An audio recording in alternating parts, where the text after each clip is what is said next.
እግዚአብሔርን በትክክል አንደኛ ነው ይሄ እግዚአብሔርን በትክክል የማያገለግሉ ካህናት በአእምሮ እና በሆድ በሽታ በጉሮሮ በሽታ ይያዛሉ። እስቲ እንግዲህ ተመልከቱ፣ 3 አይነት በሽታዎች ናቸው። አንደኛው የአእምሮ በሽታ ነው። ሁለተኛው በሆድ በሽታ ነው። ሶስተኛው በጉሮሮ በሽታ ነው። ይያዛሉ። ምልክቱንም አንድ ሊቀ ጳጳስ ሆዱን ይታመማል፣ ወደ ውጭ ሀገር ይሄዳል፣ አይድንም፣ በዛው ይሞታል ብዬ መልእክት አስተላልፌ ነበር። ይሄ እንግዲህ ተፈጽሟል። ሶስተኛውን ልንገራችሁ። ሶስተኛው ስለ እኔ ስለ ራሴ ነው። ሶስተኛው ስለ እኔ ስለ ራሴ ነው። 5 አይነት ነገሮችን እነግራችኋለሁ። 5 መልእክቶች ነው የማስተላልፈው። ውድ ተመልካቾቻችን እንደምን ሰነበታችሁ? እንግዲህ 1 ሳምንት ልናደርግ ነው አዲሱን ዓመት። ዛሬ መስከረም 6 2018 የትርጉም አስቸኳይ መልእክት ይዤላችሁ መጥቻለሁ። የዛሬውን ሁላችሁ ልትሰሙት ያስፈልጋል። አስፈላጊ ስለሆነ ማወቅ መቻል አለባችሁ። ሁላችሁም እወቁ፣ ስሙ፣ ዳኑ፣ ለሌሎችም ትረፉ። መልካም አስባችሁ ለምታደርጉ ሁሉ እግዚአብሔር ይባርካችሁ። እግዚአብሔር እንዲቀድሳችሁ፣ እግዚአብሔር እንዲያከብራችሁ፣ ለመልካም ነገር ለእግዚአብሔር ቃል ተቆርቋሪዎች እንድትሆኑና ለሌሎች እንድታካፍሉ እለምናችኋለሁ። እንግዲህ ዛሬ እንደነገርኳችሁ አስቸኳይ ትርጉም ነው። 5 መጽሐፍቶች እዚህ ፊት ለፊት ቴምብሩ ላይ አስቀምጬላችኋለሁ። 5 መጽሐፍቶች ናቸው እነዚህ። ከ5 መጽሐፍቶች ውስጥ የተውጣጡትን 5 አይነት ነገሮችን እነግራችኋለሁ። 5 መልእክቶች ነው የማስተላልፈው። 5 ነገሮችን ደግሞ ከ5 መጽሐፍ ላይ እናገኛቸዋለን ማለት ነው። ሁላችሁም ነው እንግዲህ አሁን ዛሬ ትርጉም ነው የምነግራችሁ። የተሳሳታችሁ ስላላችሁ ትርጉሙን ነው የምነግራችሁ። በደንብ አዳምጡ። የመጀመሪያው መጽሐፍ የህይወት ታሪክ፣ የመጀመሪያው የህይወት ታሪክ ያላችሁ ለመጨረሻ ለ3ኛ ጊዜ 1997 የታተመው በእጃችሁ ላይ ያላችሁ ሰዎች ገጽ 39 ገብታችሁ ስለ ካህናት የተናገርኩትን እንድታዩ ነው። ስለ ካህናት እግዚአብሔርን በትክክል አንደኛ ነው ይሄ እግዚአብሔርን በትክክል የማያገለግሉ ካህናት በአእምሮ እና በሆድ በሽታ በጉሮሮ በሽታ ይያዛሉ። እስቲ እንግዲህ ተመልከቱ። 3 አይነት በሽታዎች ናቸው። አንደኛው የአእምሮ በሽታ ነው። ሁለተኛው በሆድ በሽታ ነው። ሶስተኛው በጉሮሮ በሽታ ነው። ይያዛሉ። ምልክቱንም አንድ ሊቀ ጳጳስ ሆዱን ይታመማል፣ ወደ ውጭ ሀገር ይሄዳል፣ አይድንም፣ በዛው ይሞታል ብዬ መልእክት አስተላልፌ ነበር። ይሄ እንግዲህ ተፈጽሟል። ሆዱን የታመመው ሊቀ ጳጳስ ብፁዕ አቡነ ተክለ ሃይማኖት ይባላሉ። ብፁዕ አቡነ ተክለ ሃይማኖት ይባላሉ። ታመው ኢየሩሳሌም እስራኤል ሊታከሙ ሄዱ። እዛው ሞቱ። እዛው እስራኤል በኢትዮጵያ ገዳማት ውስጥ እዛው ተቀብረዋል ማለት ነው። እንግዲህ የተፈጸመው ምልክቱ እሳቸው ናቸው። ሆዳቸውን ነበር የታመሙት። እስራኤል ሀገር ለሕክምና ሄዱ። በሄሊኮፕተር ወድቀው ነው የታመሙት። ከዛ በኋላ እዛው ሲሞቱ እዛው ደግሞ እኛ ገዳም በኢትዮጵያ ገዳማት ውስጥ ተቀበሩ ማለት ነው። እንግዲህ አሁን በትክክል የማያገለግሉ ካህናት 3 አይነት በሽታ ምን? የሆድ በሽታ፣ የአእምሮ በሽታ፣ የጉሮሮ በሽታ ምንድን ነው? እስቲ እንደው እንግዲህ ለመተርጎም የአእምሮ በሽታ ጎሰኝነት ነው፣ ዘረኝነት። የአእምሮ በሽታ ቤተ ክህነት አልገባም፣ በየቤተ ክርስቲያኑ አልደረሰም። ጎሰኝነት ዘረኝነት በሽታ የአእምሮ በሽታ ተብሏል። ይህም ተፈጽሟል። እንግዲህ እኔ የተናገርኩት ይህንን ገና በ1984-85 ነው። ልብ በሉ። እዛ የመጀመሪያው መጽሐፍ ላይ አለላችሁ 1984-85 ይህንን እናገር ነበር እኔ ማለት ነው። ሁለተኛው የሆድ በሽታ የተባለው ጉቦ ነው። ጉቦ መንግስትን፣ የመንግስት ባለስልጣንን ስናወግዝ ጠቅላላ ጓዙን ጠቅሎ ቤተ ክህነት ገባ፣ ሀገረ ስብከት ገባ። ይሄው የሆድ በሽታ ሆነ። ገንዘብ መቼም ለሆድ ነው፣ ለመንግስተ ሰማያት አይሆንም። የሆድ በሽታ ሆነ። የሆድ በሽታ ማለት ጉቦኝነት ነው። የሆድ በሽታ ማለት በአጠቃላይ ገንዘብ ለመፈለግ ሃይማኖትን መቀየር፣ ከሃይማኖት መውጣት፣ ጉቦ መቀበል፣ መስቀል እያሳለሙ ኃጢአት መስራት ማለት ነው። ዛሬ ነው የምተረጉምላችሁ። እሺ፣ አእምሮ በሽታ፣ በሆድ በሽታ፣ ከዛ አስፈራ በጉሮሮ በሽታ። ይገርም። ጉሮሮ ምንድን ነው? ጉሮሮ ስድብ ነው። አባቶቻቸውን የሚያዋርዱ፣ አባቶቻቸውን የሚሳደቡ የተከፈተ መቃብር ነው ጉሮሯቸው ይላል። አልሆነ። ይህ ሁሉም ተፈጽሟል። ፓትርያርኩን የሚሳደቡ፣ ጳጳሱን የሚሳደቡ፣ ቤተ ክህነትን የሚሳደቡ፣ እርስ በርሳቸው የሚሰዳደቡ፣ ክር አስረው መስቀል አድርገው ክርስቲያን መስለው የተከፈተ መቃብር ጉሮሯቸው። የጉሮሮ በሽታ ካባ ለብሰው ሻሽ ጠምጥመው ወንጌል ጨብጠው መስቀል ይዘው የሚሰዳደቡ የሚሳደቡ ይኸውላችሁ እንግዲህ የጉሮሮ በሽታ። ይሄንን እስቲ አልሰማችሁ? አላያችሁ? አላነበባችሁ? ይኸው ገጽ 39 እዛ ቁጭ ብለላችሁ ስንት ያንብባችሁታል። ይሄ የሆድ በሽታውም ተፈጸመ፣ የአእምሮ በሽታውም ተፈጸመ፣ የጉሮሮ በሽታውም ተፈጸመ። ጳጳሱ ማረፉ፣ ሰው ሞቱ። ይሄ አንደኛው ነው ዛሬ የምተረጉምላችሁ። ስለተፈጸመ ነው የምተረጉም፣ ያልተፈጸሙትን አልተረጉም። የተፈጸመውን ነገር ነው የምተረጉም። ሁለተኛ ደግሞ በዚሁ ገጽ ላይ ማለት 39 ላይ ሁለተኛ ደግሞ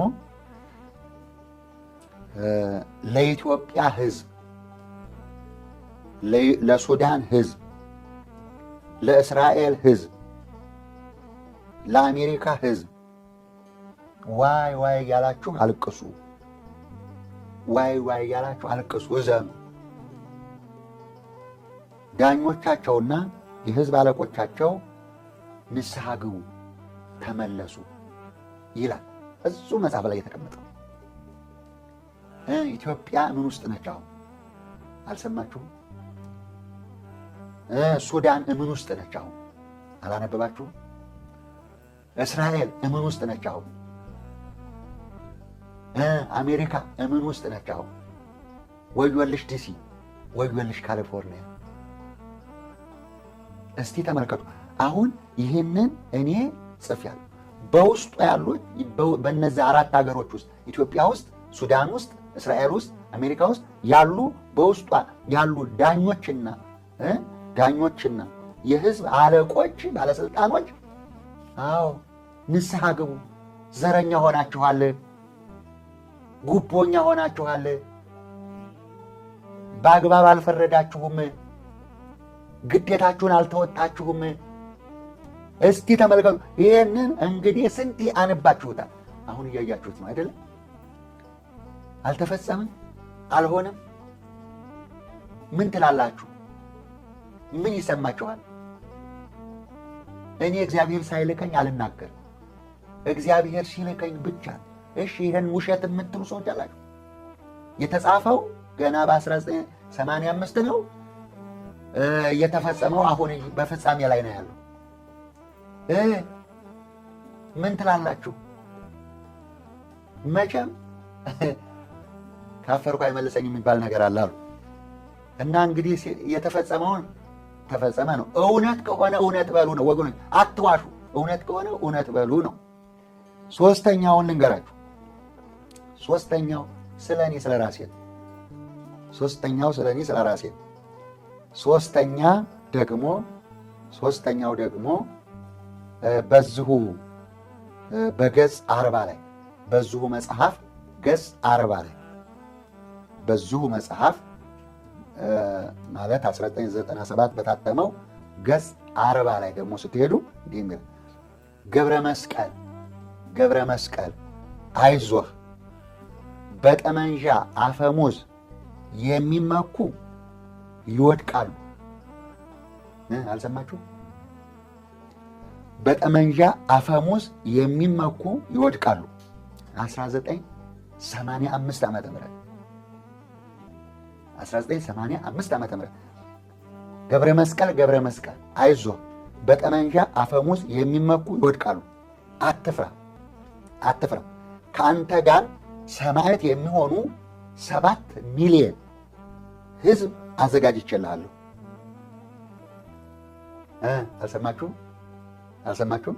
ገብረ መስቀል አይዞህ አትፍራ፣ በጠመንጃ አፈሙዝ የሚመኩ ይወድቃሉ። አትፍራ ከአንተ ጋር ሰማዕት የሚሆኑ 7 ሚሊዮን ሕዝብ አዘጋጅቼልሃለሁ። በምን ምክንያት? ምክንያቱ ምንድን ነው? ሰማዕት ማለት ምን ማለት ነው? ትርጉም ምናልባት የአንዳንድ ሰው አእምሮ ማለት ነው።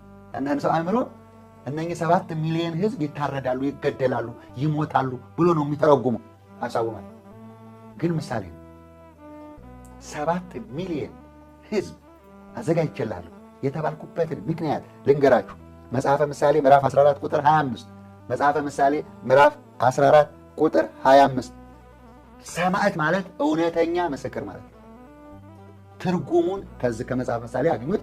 መጽሐፈ ምሳሌ ምዕራፍ 14 ቁጥር 25 ላይ እውነተኛ ምስክር ማለት ነው። ሰማዕት ማለት እውነተኛ ምስክር ማለት ነው። የሚሞቱ አይደሉም። እነዚህ 7 ሚሊዮን የሚመሰክሩ ናቸው። 7 ሚሊዮን የሚመሰክሩ እንጂ የሚሞቱ አይደሉም። እውነተኛ ምስክሮች ናቸው። ምክንያቱ ምን ነበረ? ምክንያቱ ይሄ ነው። 1995 በታተመው ነፃነት ምንጭ ላይ ገጽ 45 1995 ላይ እንግዲህ መጽሐፎቹ ያው በኋላ ቢታተሙ ንግግሩ ግን የቆየ ነው ማለት ነው። ይህ አሁን የምነግራችሁ ገና ደብረ ብርሃን ሆኜ ወደ አዲስ አበባ ሳልመጣ የተነገረኝ እና 1995 ዓመተ ምህረት በታተመው ነፃነት ምንጭ ላይ ገጽ 45 ላይ እንዲህ ይላል።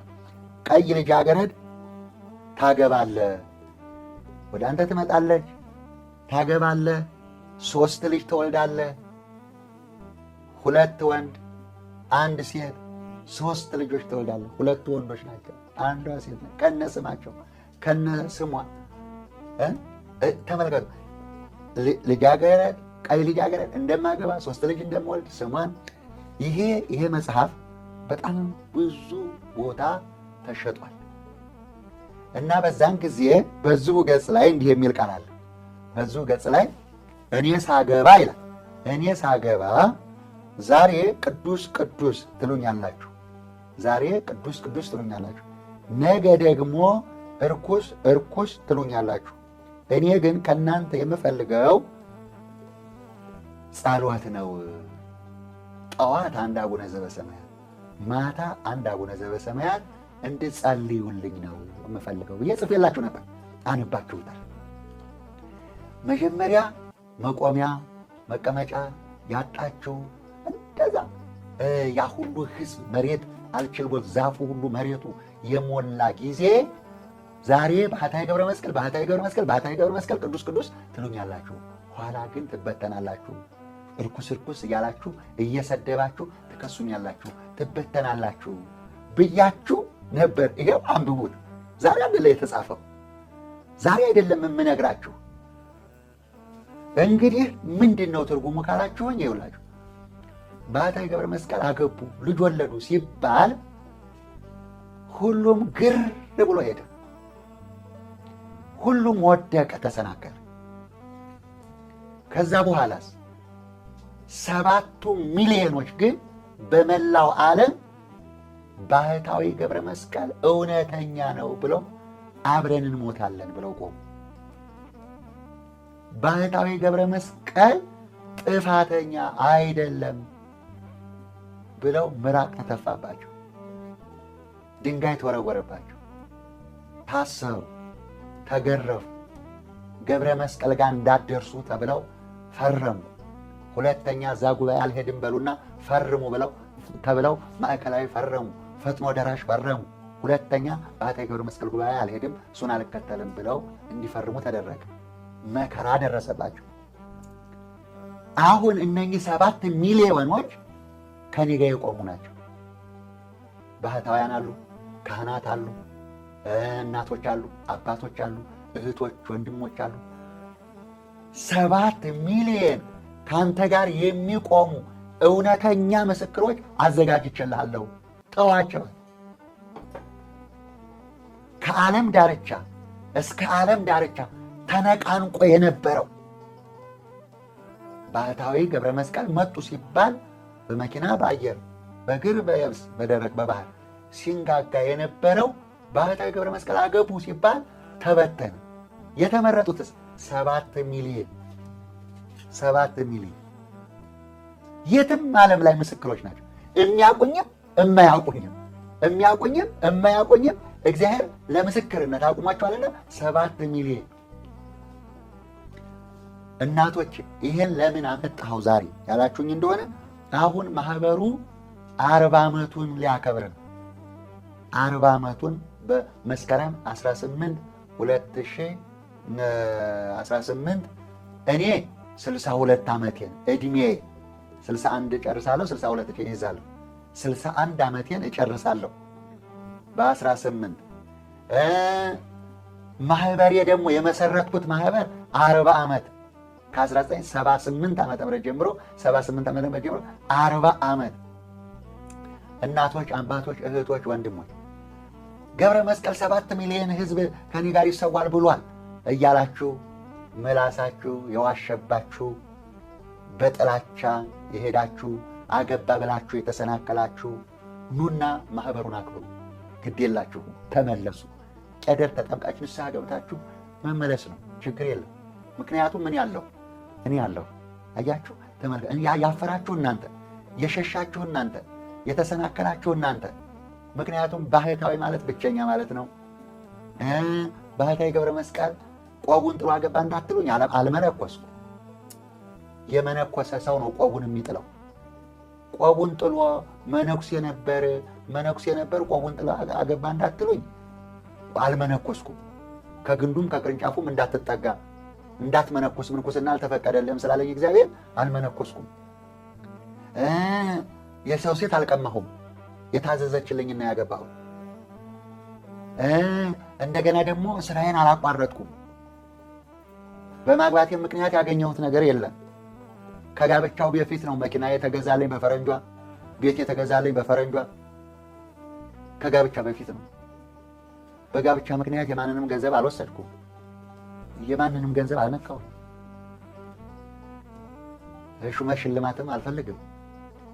አያችሁ፣ እኔ ምንም ስህተት አልነበረብኝም። እግዚአብሔር ያዘዘኝን ብቻ ነው ያደረግኩት። ለዚህ ነው እነኚህ 7 ሚሊዮን እውነት ነው ብለው የቆሙት። ግን ሰደባችኋቸው፣ እነሱንም ሰደባችኋቸው፣ ገፋችኋቸው። ለምን ተከተላችሁ? ለምን እንደዛ አላችሁ? ለምን እሱ ጋር ሄዳችሁ ብላችሁ ሰደባችኋቸው። ስለተመረጡ ግን አልሄዱ። ከኔ ጋር አብረው ተሰደቡ፣ ከኔ ጋር አብረው ታሰሩ፣ ከኔ ጋር አብረው መከራ ተቀበሉ። 7 ሚሊዮን ዛሬም ነገም እንዲሁ እየመሰከሩ የሞቱ ብዙ ናቸው። ነገም እየመሰከሩ የሚኖሩ ብዙ ናቸው። ምክንያቱም መልካም ስራ ስለሆነ ማለት ነው። ስለዚህ መንኩስ ሲልህ ብቻ ነው መመንኮስ የምትችለው። አግባ ሲልህ ታገባለህ፣ መንኩስ ሲልህ ትመነኩሳለህ። መንኩስ ሲልህ ሲመኮሻለህ፣ አግባ ሲልህ ታገባለህ። እግዚአብሔር ያለውን ነው የሚፈጸም። እኔም የተነሳሁት በእግዚአብሔር ትእዛዝ ነው፣ የተጠራሁት በእግዚአብሔር ትእዛዝ ነው፣ የምጓዘው በእግዚአብሔር ትእዛዝ ነው። ግን ይሄ ትንቢት ተፈጸመባችሁ። እንዲህ ላድርጋችሁሽ፣ ቅዱስ ቅዱስ ቅዱስ አላችሁኝ፣ እዛ ላይ አወጣችሁኝ፣ ከመራችሁኝ። ከዛ በኋላ ደግሞ ፈጥፍጣችሁኝ፣ ዘቅዝቃችሁኝ፣ ረግጣችሁኝ ሄዳችሁ ሰደባችሁኝ። አሁንም እየሰደባችሁኝ ያላችሁ አላችሁ። ነገሩ ሳይገባችሁ እነኚህ 7 ሚሊዮን አዘጋጅቻለሁ፣ እነሱ ከአንተ ጋር ናቸው ብሎኛል እግዚአብሔር።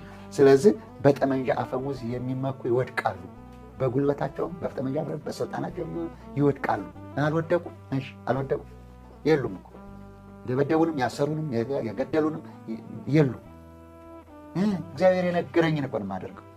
ክብር ለእሱ ይሁን። ስለዚህ እናቶች፣ አባቶች፣ እህቶች አትፈሩ፣ ግድ የለም ንስሐ መግባት፣ መመለስ፣ ወደ ነበራችሁበት መመለስ። ወንጌሉ አልቀረም፣ መልካም ስራው አልቀረም፣ ምህላው አልቀረም፣ ጸሎቱ አልቀረም። ምንም ትዳሩ ያመጣው ለውጥ የለም። እነዛን የምሰራቸውን ነገሮች ልጅ ስለመጣ ሚስት ስለመጣ የቀሩ አንዳች ነገር የሉም። ሁሉም ጨምረው ቀጥለዋል። ስለዚህ ተመለሱና አሁን 40 ዓመቱን የደከማችሁበትን የሮጣችሁበትን በቀጨኔ መድኃኔዓለም መቀመጫ ያጣ የነበረ፣ በአራዳ ጊዮርጊስ መቀመጫ ያጣ የነበረ፣ በዮሐንስ ወልደ ነጎድጓድ በጴጥሮስ ወጳውሎስ መቀመጫ ያጣ፣ በቦሌ መድኃኔዓለም፣ በአየር ጤና ኪዳነ ምሕረት፣ በአዲስ አበባ፣ በገጠር፣ በከተማ፣ በውጭ ሀገር፣ በእንግሊዝ ሀገር፣ በፈረንሳይ ሀገር፣ በጀርመን ሀገር፣ በሆላንድ ሀገር፣ በስዊድን ሀገር፣ በአሜሪካ፣ በጃማይካ፣ በመላው ዓለም እየዞርኩ በማስተምርበት በዚያን ጊዜ መውጫ መግቢያ መቀመጫ ያጣችሁ እናንተ ባህታዊ ገብረ መስቀል አገቡ ብላችሁ ምራቅ ተፍታችሁ ድንጋይ ወርውራችሁ አምታችሁ ሰድባችሁ የሄዳችሁ አለው 61 ዓመቴን ጨረሱ።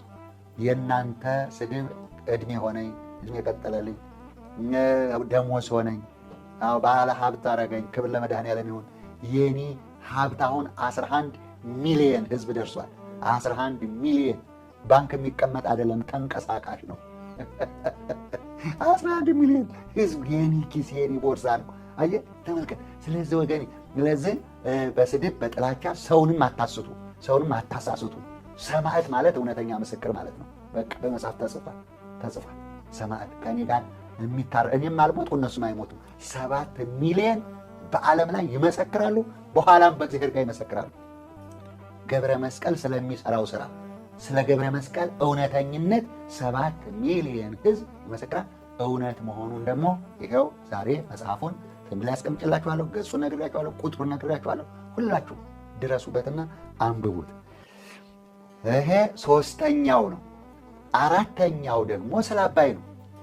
ስለ አባይ እንግዲህ ስለ አባይ የተናገርኳቸው የጻፍኳቸው ገና ከመገደቡ አቶ መለስ ዜናዊ መሰረት ከማስቀመጡ በፊት የተናገርኳቸው የጻፍኳቸውን እዩ እስቲ ስሟቸው።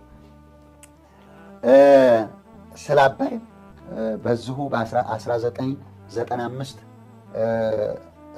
እትም ላይ ገጽ 44 1995 እትም ላይ ገጽ 44 እንዲህ ይላል።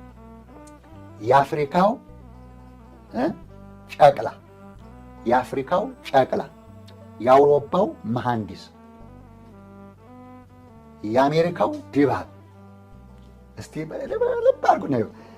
የአፍሪካው ጨቅላ፣ የአውሮፓው መሐንዲስ፣ የአሜሪካው ድባብ ሰሩት መንገዱን የፀሐይ መውጫውን አባይን ለሙሾ ማን አደረገው? አባይን ለሙሾ ማን አደረገው? በመስኖ ይታያል አመሻሹ ላይ። ገና ሳይመሰረት የጻፈው አባይን ለሙሾ ማን አደረገው? በመስኖ ይታያል አመሻሹ ላይ። ስማ ወገን። ቀጠለ። በ1999 እትም ገጽ 71 አሁን ባሳየኋችሁ መጽሐፍ ላይ በ1999 እትም ላይ ገጽ 71 ላይ እንዲህ ይላል።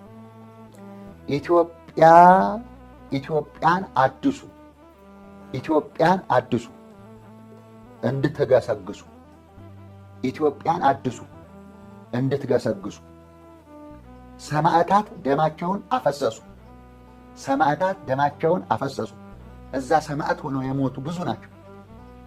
ሰማዕታት ደማቸውን አፈሰሱ መቅደሱን ሊያድሱ እንዳይደመሰሱ። ስማ በደንብ፣ መቅደሱን ሊያድሱ እንዳይደመሰሱ በዘመነ ማቴዎስ ተደሰቱ። አየህ ምርቃቱ ገና ይሄ እኮ ከስንት ዓመት በፊት ነው የተጻፈው? ከ20 ዓመት በፊት። እስቲ በደምብ ላንብላችሁ። ኢትዮጵያን አድሱ እንድትገሰግሱ ሰማዕታት ደማቸውን አፍሰዋል። መቅደሱን ሊያድሱ እንዳይደመሰሱ በዘመነ ማቴዎስ ተደሰቱ። አባይ ይገደባል፣ ጠላት ያፍራል፣ በዘመነ ማቴዎስ ይመረቃል ነው ትርጉሙ። ቀጠለ። በ2000 ዓመተ ምህረት እትም ገጽ 78 በ2000 ዓመተ ምህረት የታተመው መጽሐፍ ላይ በ2000 እትም በ2000 ዓመተ ምህረት የታተመው መጽሐፍ ገጽ 78 አባይ ሞላ፣ አንበሳው መጣ፣ ተዘጋጁ። አባይ ሞላ፣ ውሃው ሳይቀር ማለት ነው። አባይ ሞላ፣ አንበሳው መጣ። የእኛ ጌታ እግዚአብሔር አንበሳ ነው። እንችላለን ብለን የተነሳ ነው በእምነት ነው። አንበሳው መጣ። አባይ ጤሰ። ምንድን ነው እሱ? ሱሪ ልበሱ እንዲጠፋ ጢሱ። ምን ማለት ነው? እስቲ ስማው ወገኔ፣ ስማው፣ በደንብ ስማው። አባይ ጤሰ። ምንድን ነው እሱ? ሱሪ ልበሱ እንዲጠፋ ጢሱ። እንግዲህ ጢሱን ያጤሰችው ግብፅ ናት፣ ሱዳን ናት።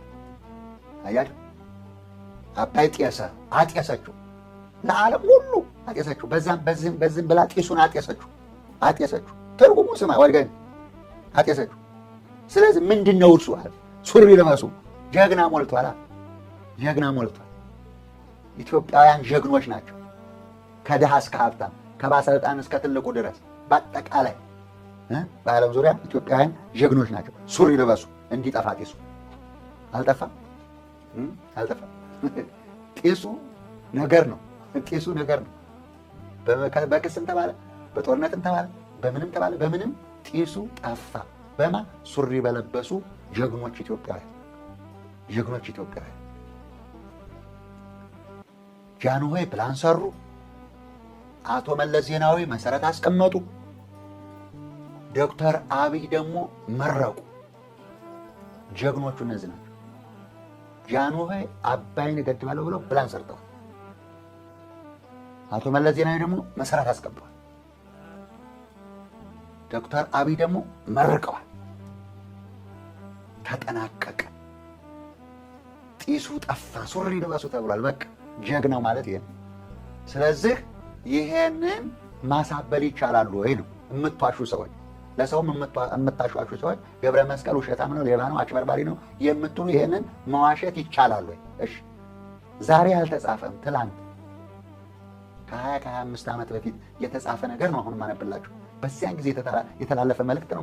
እንደው ደርሳችሁ አነባችሁ ያያችሁ እንኳን ደስ አላችሁ። እኔ የተናገርኩትን እኔ ተቀምጬ ስላየሁ ደስ ብሎኛል። በጣም አመሰግናለሁ። እግዚአብሔር ሆይ ለአንተ ምስጋና ይሁን። ወላዲተ አምላክ ቅድስተ ቅዱሳን ለአንቺ ምስጋና ይድረስሽ።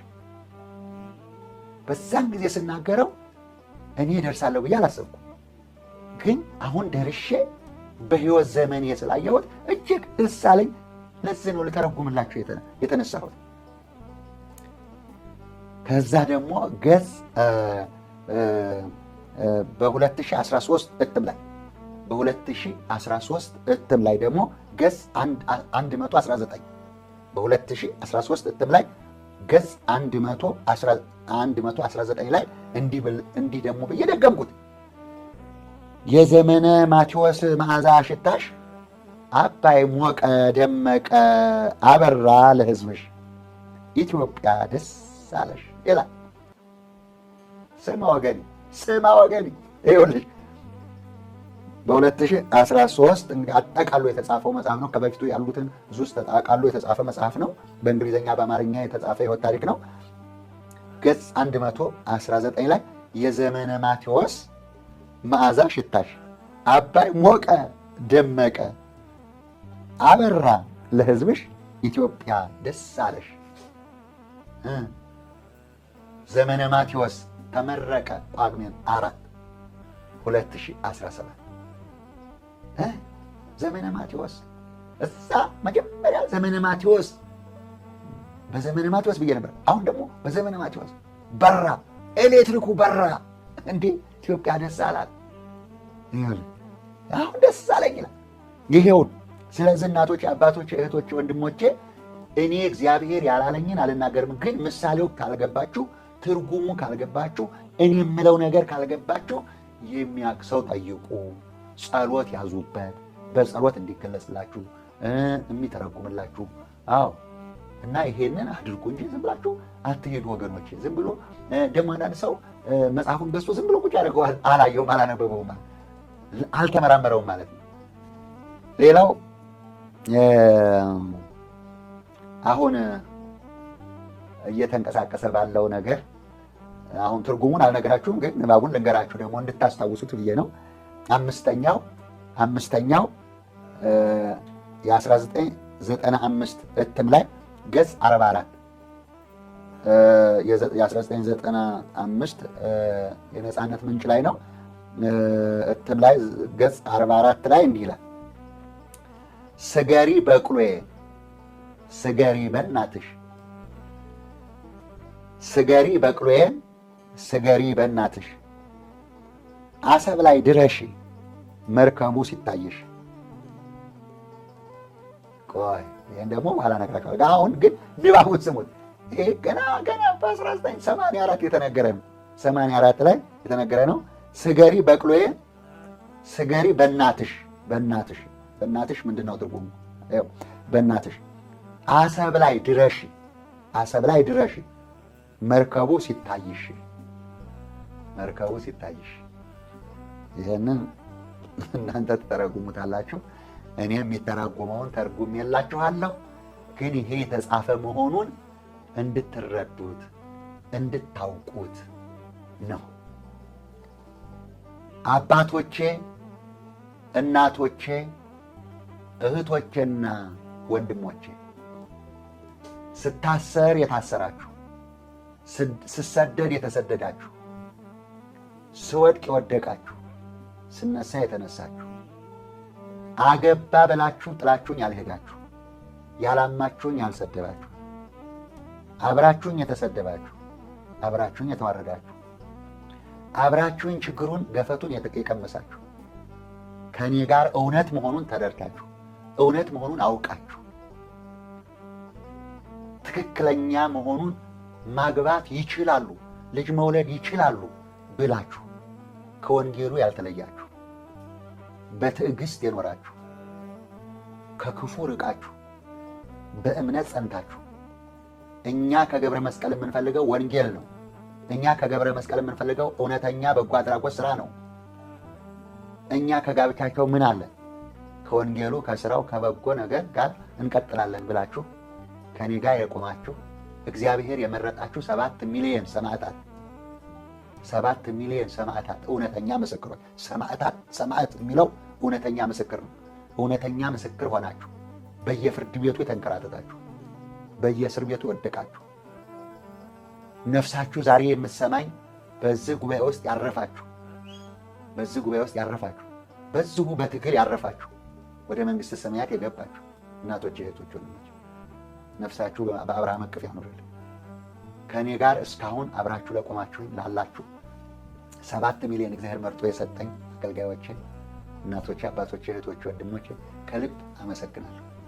እስከ መጨረሻው ድረስ ጸንታችሁ፣ እስከ መጨረሻው ድረስ ጸንተን ለእኔም ጸለያችሁልኝ፣ እኔም ጸልየላችሁ እስከ መጨረሻው ድረስ ቆይተን መንግሥተ ሰማያት ወራሾች እንድንሆን የአምላካችን ቅዱስ ፈቃዱ ይሁን።